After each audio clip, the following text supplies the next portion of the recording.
Kia Sportage QL, Crash Pad Center Panel Replacement. 1. Remove the floor console assembly.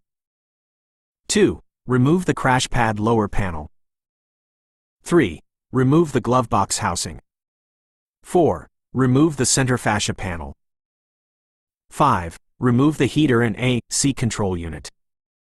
6. Remove the crash pad lower switch, B, after disconnecting the connector, A. 7. Remove the crash pad main lower panel, A, after loosening the screws.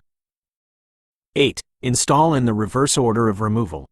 I hope this information is helpful. Please let me know if you have any other questions.